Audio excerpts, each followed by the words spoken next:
Brian's Return, Chapter 6. At first, then, things didn't go nicely, and he would look back later and wonder at the timing and the way life worked. It was spring with 2 months of school left. School became difficult for Brian. Everybody knew about the fight. Some thought he was a hero, and some thought he was crazy, and most kept away from him. He ran into Carl Lammers now and then in the hallway, and Lammers stayed well clear of him. Susan decided Brian was just exactly the right person in the whole world for her, and made an effort to be near him whenever she could, walk with him whenever she could, talk to him whenever she could. She knew she was a good person, but she was very popular, a member of all the clubs who did all the activities, and she was always trying to draw Brian out, to make him talk about himself.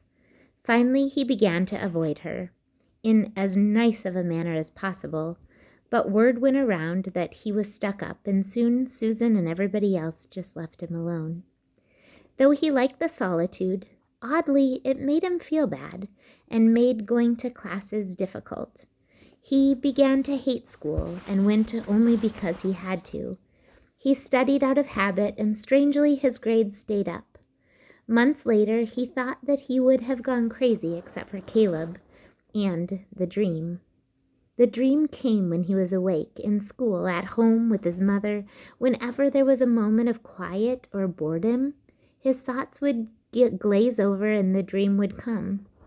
It was a dream of getting ready, always that, getting ready, ready to go back, ready to go home to the woods and find, he didn't know what, to find himself. Something about himself.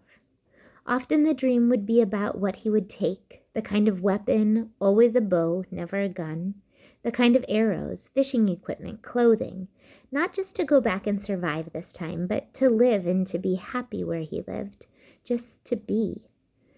The right kind of equipment, his canoe, a good bow, several dozen good arrows, the right pair of snowshoes, some hooks and a line, a good sleeping bag, tarp to make a shelter, maybe a tent, a pot to cook in, no, 2 pots, one big and one medium, clothes for fall and for winter, good boots, moccasins. He worked the list endlessly in his mind, improving it, changing it, and finally writing it down on the list. He carried it in a notebook wherever he went, making changes as they came to him, meticulously noting each detail of each item. I have become truly anal, he thought, once when he changed the kind of arrowheads from the fancy new razor heads to the old-fashioned MA3s. 3-bladed army-issue arrowheads that needed sharpening but were so strong you could hit a rock without hurting them. But it was more than just being picky. In the end, he was keeping his sanity, arranging his life. At first, the list was a guide from the dream to reality, but when he had perfected the list, he started to gather the items on it, ordering from catalogs in the back of hunting and fishing magazines. His mother knew he was ordering, but she was involved in other things and left him mostly to himself. And as he received items, he put them in his room, and she didn't question him. The first thing to come was a bow. He did not want to get too complicated and stayed away from the compound bows with wheels and pulleys. They were more accurate, maybe, and far easier to pull, but he sensed they would break with rough use. Instead, he wrote to Blakely, a man who made long bows and shorter recurved bows, and ordered what Blakely called a short longbow. True longbows were fine, but very long, as the name implied, and Brian knew that in brush they would hang up on branches and be hard to use. He ordered a shorter version with 45-pound pull at 26 inches. He hadn't been sure of the pull weight, but he told Blakely his size and what he wanted to use it for, general hunting, and Blakely told him to keep it low. Blakely made bows with up to 120-pound pull, but they were brutal, and he wrote, "If the arrowhead is sharp, it will penetrate from a softer bow as well as a hard one." The bow was beautiful, a mix of iron wood and rosewood laminated in thin strips with fiberglass on the front and back. Blakely included 4 extra strings. He also sold arrows, so Brian bought 100 Port Orford cedar shafts and all the tools and pre-cut feathers and nocks he would need to make his own arrows.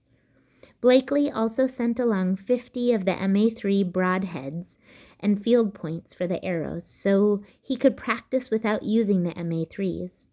Brian had never made arrows before, but there were full instructions with the equipment, and Brian found it easy to do.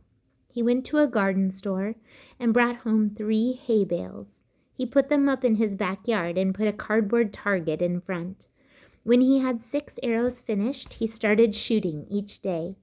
It was incredible. He was used to weapons he'd made with crude arrows and fire-hardened points, and he was amazed at the difference. The bow was smooth and clean and quiet, and the arrows flew with a tight accuracy that at first he couldn't believe. On the first day, he had several shots where he actually hit one arrow with another in the center of the cardboard target. To protect his fingers, he used a simple leather tab that Blakely had thrown in, and he must have shot 200 times the first day. He didn't use sights, but shot by instinct, let his mind and eye feel where the arrow would go, as he'd done with his war bow in the woods. And within a week, he could consistently hit a 6-inch circle in the cardboard from 20 yards away. Just this one part of the list, the bow and arrows, took 2.5 weeks, not counting the time for shipping. The work gave him something to do, kept him active. Along with the list and practice, he had Caleb. 5 days a week, he went to Caleb's house after school. His mother thought it was for counseling, though she wondered why no bills came. In a way, it was true. Counseling was a matter of telling somebody something and getting help with a problem, and that was what he was doing with Caleb. He told Caleb about his life in the woods, and though Caleb seldom said much, this talking helped Brian to understand himself and what was happening and what was going to happen to him. Caleb would make a pot of tea, nothing fancy, just hot water in a tea bag with some cream and sugar, and have a cup waiting when Brian got there. Brian had never thought much of tea, but the first time he put sugar in it and sipped it while he spoke somehow seemed to always have been a part of him. It was so natural that after only a small bit of thought, he added tea to his list for the woods. Tea and sugar in cubes.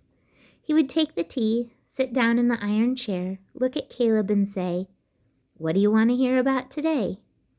"I wouldn't even know what to ask. You pick," Caleb would say.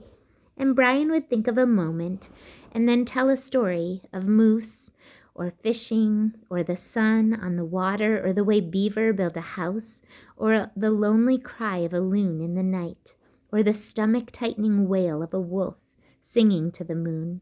And Caleb would listen quietly, his eyes staring off, sometimes crying or laughing, sometimes surprised, sometimes sad. Then there came a day when school was nearly done, when Brian had received nearly all the things on the list, and Caleb sighed and said, "It's time for you to go back, to find what you are looking for." Brian agreed. They'd spoken about his going back and how he had to know what it was that pulled him and made him feel empty. "But I don't know exactly how to do it," Brian said. "I'll help you." "You will?" Caleb shrugged. "I'm supposed to be helping you recover from mental health, aren't I? Well, it's clear that for you to be mentally healthy, you have to go back to the woods and find whatever it is that you left there." "That's true. What about that Cree family who rescued you, the trappers?" "The Smallhorns?" Brian thought of them often. What about them? Didn't they want you to come back and visit them? Brian stared. Of course. It's perfect. Why didn't I think of that? The end of the chapter. So he's going back, boys and girls. See you back for chapter 7. Bye.